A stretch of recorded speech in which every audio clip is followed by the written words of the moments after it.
Anime 2025.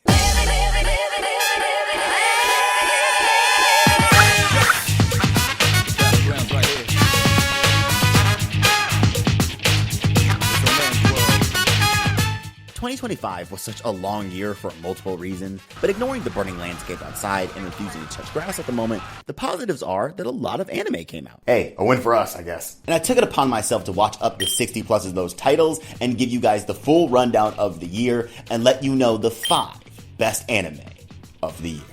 We had the return of a lot of era-defining favorites with the Apothecary Diaries Season 2 showing us how committed this team is to adapting the complete novel. And did you know this was the most streamed anime this year?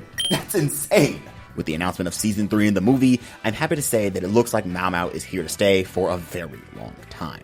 I called this back in the 2023 video. Oh yeah, I have the receipts. Dandadan came back with its Season 2. Yeah, we can tell it was supposed to air as one season. Leaving non-manga readers on a cliffhanger of Idol's death. I mean, the kiss of death, and anime onlys are gonna have to wait a couple of years for Season 3, huh? Read a book, bitch. My Jessup Darling started its controversy back up again with less fan service and more focus on the actual themes of the show, and honestly, this season blew Season 1 out of the park. Ah yes, peak. Call of the Night, my favorite Season 2 of the year, they stepped up their game into the big leagues. I know this show is fairly underrated compared to the ones I've already mentioned, but I don't care. The ever-growing mystery, the connecting plot lines, the lovable character dynamics. This is what peak shonen romance looks like. Blue Exorcist Season 5, the continuation that everyone asks for and no one watched, is on its 5th season, and honestly, you should catch up, because the ending of Season 5 had me in tears. Why do you keep bothering me every single year? Shoshimen wrapped up its mystery and completed its story with honestly one of the best dynamic duo couples you'll find in anime. Panty and Stocking returned after 15 years to show this new generation of anime fans what real adult anime comedy looks like. See you in 2040 for Season 3. Chainsaw Man, the Reze arc, blew me away in theaters. Mappa, please give us Season 2 soon. And wasn't there another popular anime movie this year? Nah, I'm not forgetting anything. On a serious note, Akaza vs. Giyu and Tanjiro might be the best fight in Demon Slayer thus far. Yeah, let's argue about that in the comments below. Solo Leveling, Kaiju number 8, Spy Peak Family, Link Click, Fire Force, Windbreaker, Why Would You Do This, Bandai Namco, and My Girls That Can Do No Wrong, Liquors Recoil, all aired new content this year. But I want to wrap up this recap section with an anime that literally defined a generation airing its last season. I don't think we as a community will ever be able to fully comprehend how many anime fans were created when My Hero Academia exploded onto the scene. So as someone who's been there since the first Yusei run all the way to the last, I just want to say thank you, My Hero. Through the ups, downs, controversy, and hype moments, you stood as one of the pillars of the shonen demographic and have rightfully earned your place in anime history. Haters are going to say that you were mid, but for those of us who are paying attention know all too well this show is one of the greatest battle shonens of its era.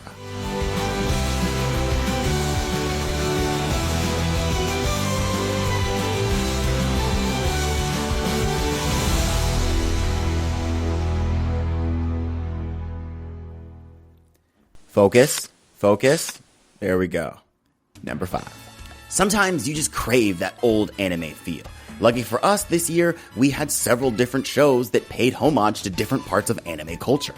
Like the Battle Samurai reboot, Yaiba Samurai Legends, with Studio Wit bringing back that classic Dragon Ball era shonen feel, and the action scenes did not disappoint.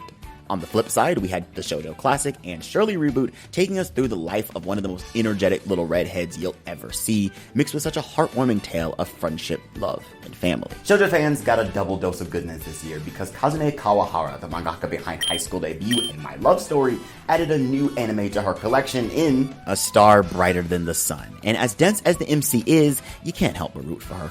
Clevitas brought back that traditional dark anime fantasy feel, along with some of the best world building you'll find this year. The show didn't place, but I do have a whole video on why you should watch it, so go check that out. City the Animation was hands down the best looking show of the year, literally becoming this generation's Nichijou. So many memes will be born from this show.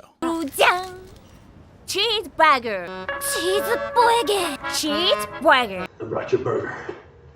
Gintama returns with a spin-off paying homage to the king of anime comedy, and if you're already feeling nostalgic about My Hero, then don't worry because its spin-off also came out this year. But not every single homage or comeback this year was worth it. As Lazarus, the new anime by Shinichiro Watanabe, creator of Bebop and Champloo, disappointed fans around the world, myself included. You can skip this one. Watch his others. Or the author of FMA returning to the scene designing characters for Moonrise. You see, they also should have gotten Arakawa to write the story, because you can also skip this one. The character designs were fire though. But enough of anime homage do's and don'ts. There was only one anime that did it best, and unless you know your stuff, you probably didn't even know they were doing it.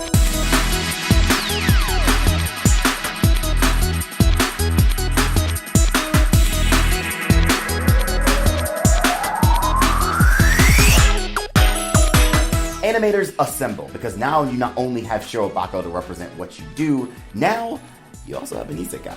Studio Mappa's new anime original Zenshu follows the story of an overworked animator, Natsuko Hirose. The irony, right? Being transported into the world of her favorite film and given the power to add additional animations to the scenes.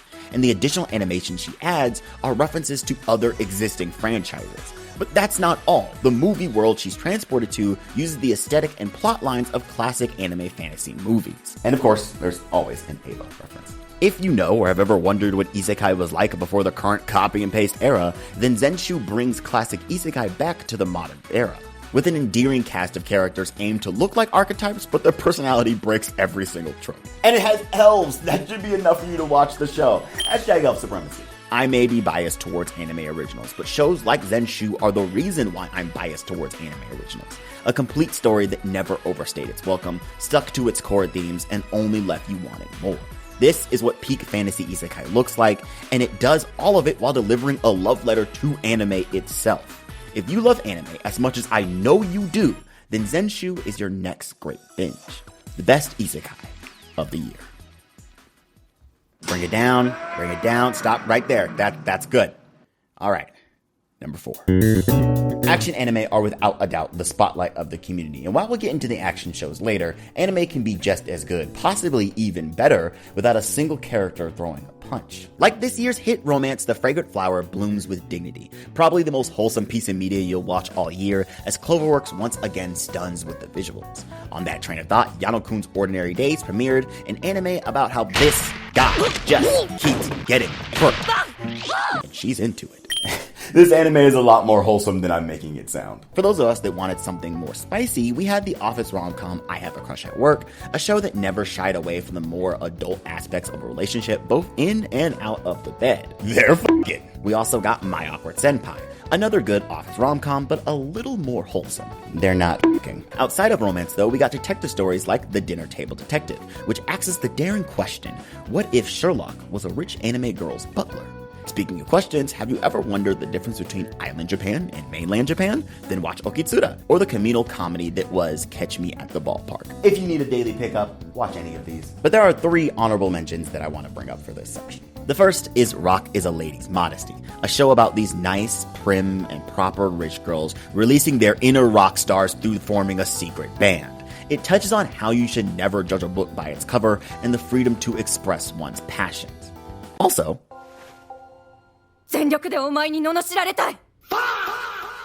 this show gets me. You're a masochist! Once Upon a Witch's Death was a surprisingly good show with one of the best MCs of the year. A story about Meg, not the stallion, a witch's apprentice who finds out she only has a year to live. But she can break the curse if she collects 1,000 tears of joy. And with her stupid yet lovable personality, she might just be able to pull it off. If you need a good cry, then turn this one on. Calendar Generic Romance is a sci-fi mystery with the hottest anime character this year. I'm bringing sexy back. I'm sorry, where was I? Kujirai finds out that her coworker that she has a crush on is actually her fiance, but she has no memory of them having that type of relationship. The mystery vibes, the eerie sounds of the soundtrack. You know something is going on in this town as you're in for one of the greatest sci-fi stories of the year. On concept alone, Kowloon should have taken the number 4 spot, but there was one non-action anime that I just couldn't leave off this list.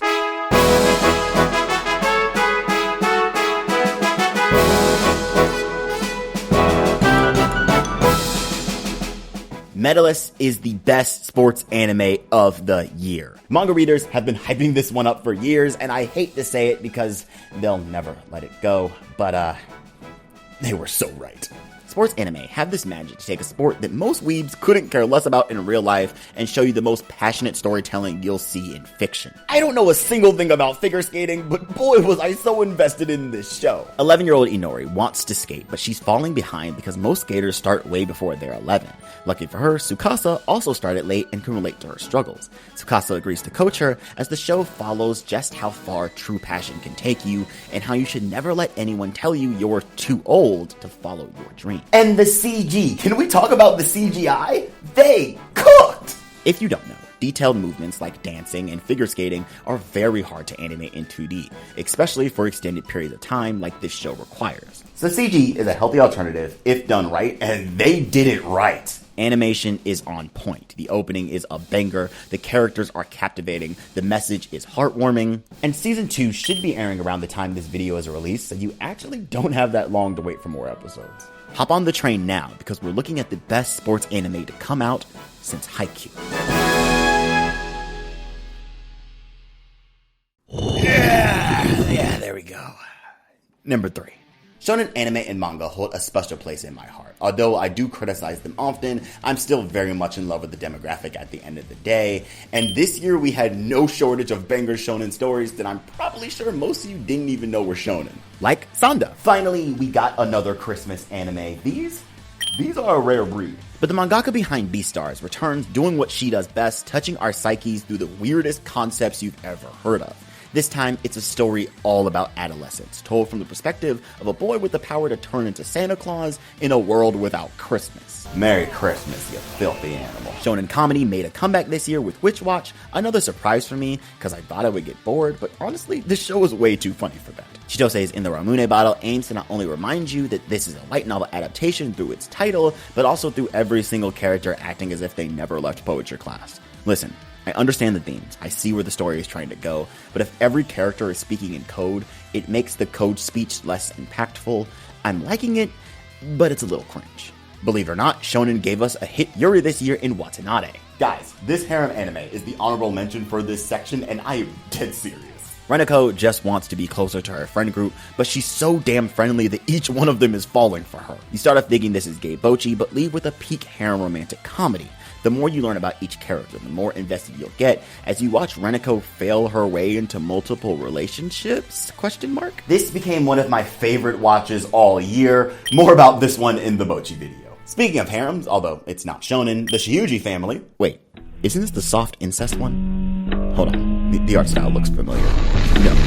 No, he can't keep getting away with this. Sakamoto Days controversy died after part 2 aired, and people saw what happened to the One Punch Man fans. Yeah, the animation doesn't look that bad now, huh? But as for the story, I found Sakamoto to be a fun and thrilling ride. Nothing groundbreaking, but it doesn't have to be to hit. Here's to more crazy action sequences in Season 2. Gachiakuta exploded onto the scene as action fans' new golden child, and although I found the beginning of the show to be a little slow, the later half made up for it. Mix that with some of the coolest world aesthetics and character designs you'll find all year, and you can see why this anime was an instant hit. However, it didn't win the number 3 spot, and you're probably surprised because this section has been about all shonen anime. However, there was one shonen anime that stood above all others for me.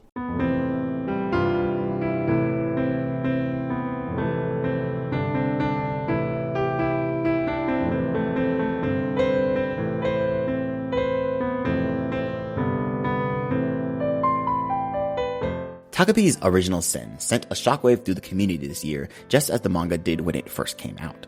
And revisiting the story in the anime version reminded me exactly why a series like this was able to pull in so many eyes in the first place. Yes, you can chalk it up to the gorgeous production value with some of the best character acting you'll see all year, but for me, it was how raw this story is. The show never shies away from anything, whether that is the brutality or the smiles.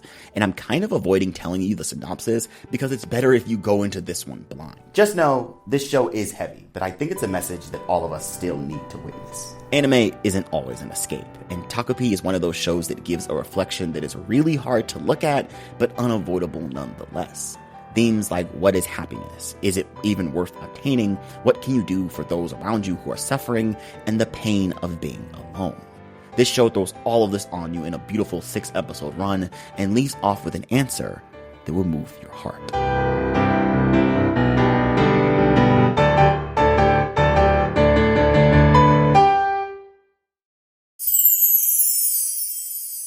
Oh, wow. Number 2. We're getting down to the wire now, and you would think that only the best shows would be left, and no, you have no idea. Can a boy-girl friendship survive pissed off every single fan that watched it, and as someone who initially sang this show's praises, I have to give out my first YouTube apology to anyone who watched this show via my recommendations. I didn't know it would get that annoying. I didn't know. On that note, I do recommend Wand Dance. I know, you see the terrible CG, but the story makes up for it. And the CG gets better. Just trust me, bro.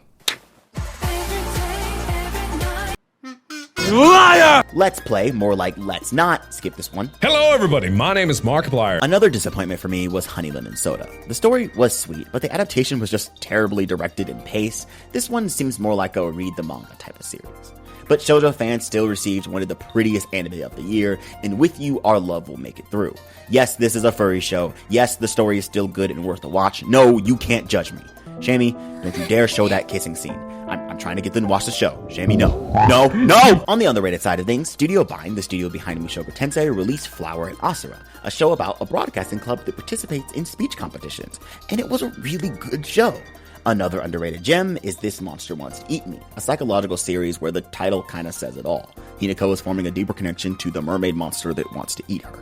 So, basically, Yuri Black Butler. Dust Beyond the End of the World, I almost didn't mention this one because it disappointed me halfway through with this random harem plot, but it all came together in the end with the sci-fi epic it initially promised. Maybe. Sort of. But the one underrated show that stood above all others for me has to be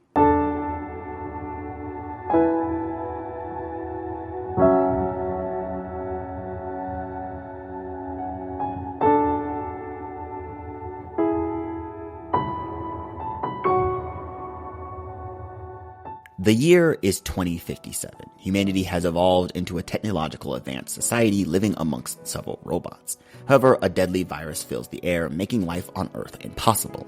Humans take to the stars, hoping to one day return to our beautiful blue planet. Our story starts with Yachio, the acting manager of a hotel, now run completely by robots, waiting for the day their human manager returns. And they keep waiting. And waiting. And wait some more. Days turn into months. Months turn into years. Years turn into centuries, as it seems humanity will never return. Oh my god. They're back. They're really back.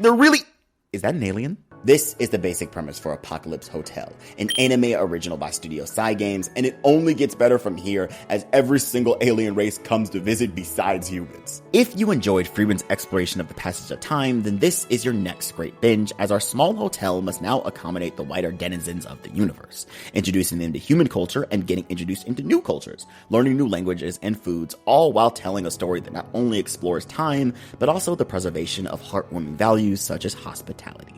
And Yachio and the others may be robots, but if the show never told you this, you couldn't tell, as each non-human character feels more human than the last. This is a completed story that delivers the entire package. There's action, romance, peak comedy, and slice life moments that will move your soul.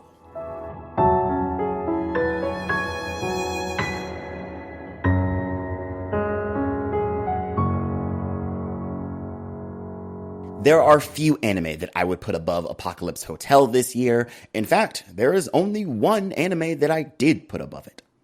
Number 1. Discussing the best anime of the year is always divisive, especially with years like this when so many good shows deserve that top spot. The Summer Hikaru Died tells a thrilling love story about some unknown creature wearing Hikaru's skin, only to be discovered by Yoshiki, Hikaru's best friend. But Yoshiki is okay with this, cause he would rather have a fake Hikaru than no Hikaru. This is one of the horrors that gets you thinking. Would you rather lose the one you love forever, or have someone pretend to be them so it's like they never left? And the answer might not be as obvious as you think. Secrets of the Silent Witch was another surprise hit for me as we follow magical Mochi the Rock, and I kinda love how this show explores our MC's personal relationships rather than the fact that she's completely overpowered.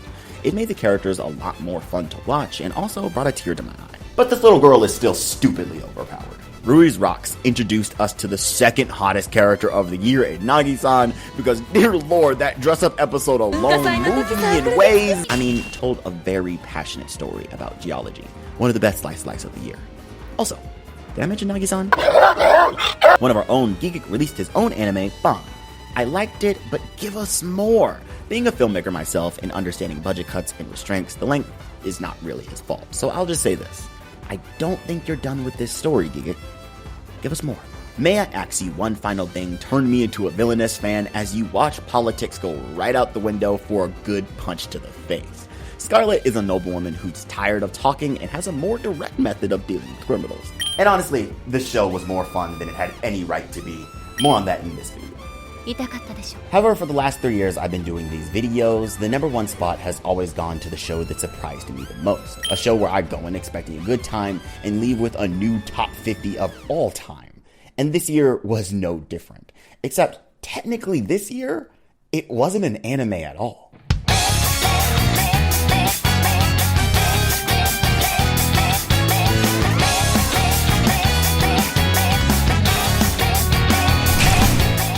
Chinese anime, otherwise known as donghua, has slowly been making headway in the anime community for some time. I've been a fan of movies like The Legend of Hei and Neja since they came out, and Link Click needs no introduction. However, its creator, Hao Lin, might, as he has once again blown me away with To Be Hero X. In a world where clout not only determines who has powers, but what powers you have, we follow the story of 10 different heroes, why and how they managed to make it into the top 10, and the secret politics behind the tournament that determines who will be #1. I didn't expect a shift in animation styles. I didn't expect all of these connecting plot lines, and I didn't expect to love it this much. But that's what you get when you give a talented writer like Hao Lin time to craft a story from start to finish. For those of you who don't know, To Be Hero X was always planned to be a 2-season anime with a 50-episode run. And you can tell some Oda-level foreshadowing is going on in this show, as literally background characters turn out to be major focus points in future episodes, leading to all these characters affecting each other whether they know it or not. Each fight scene raises the stakes, each reveal deepens the mystery, and the best part about this show is that it doesn't explain much to you. A lot of its exposition is picked up by context clues or just seeing it happen. For example, you don't have the typical "let me explain my ability" scene when it comes to the fights. Instead, you see the ability in action and are left to pick up the intricate nuances of each one. I love this because it gets me more invested and gives fans so much room for theories. And speaking of theories, what started as just another hero tournament has now turned into a political death game built on the back of an ancient society with this guy who can warp reality and this secret cult creating humans behind the scenes. I don't know, this shit gets crazy and season 2 can't come any quicker. It's hard to fathom that what I witnessed this year was only a prologue, but if Link Click is any indicator, Helen only gets better with each season. Donghua set the bar high this year with Neja 2 becoming the highest grossing animated movie of all time. And it deserves it, trust me. The Legend of Hei stunned fans around the world with its emotional, action-packed story and had the best animation of the year. Yes, more work went into this movie than Demon Slayer. Look it up. And To Be Hero X set the bar for donghua moving forward, so much so that anime fans are already starting to pay more attention to Chinese animation. And that alone is enough for me to give it the best anime of the year. As always, my friends, thank you so much for watching. I'm RJ Lane, and this has been On the Rise.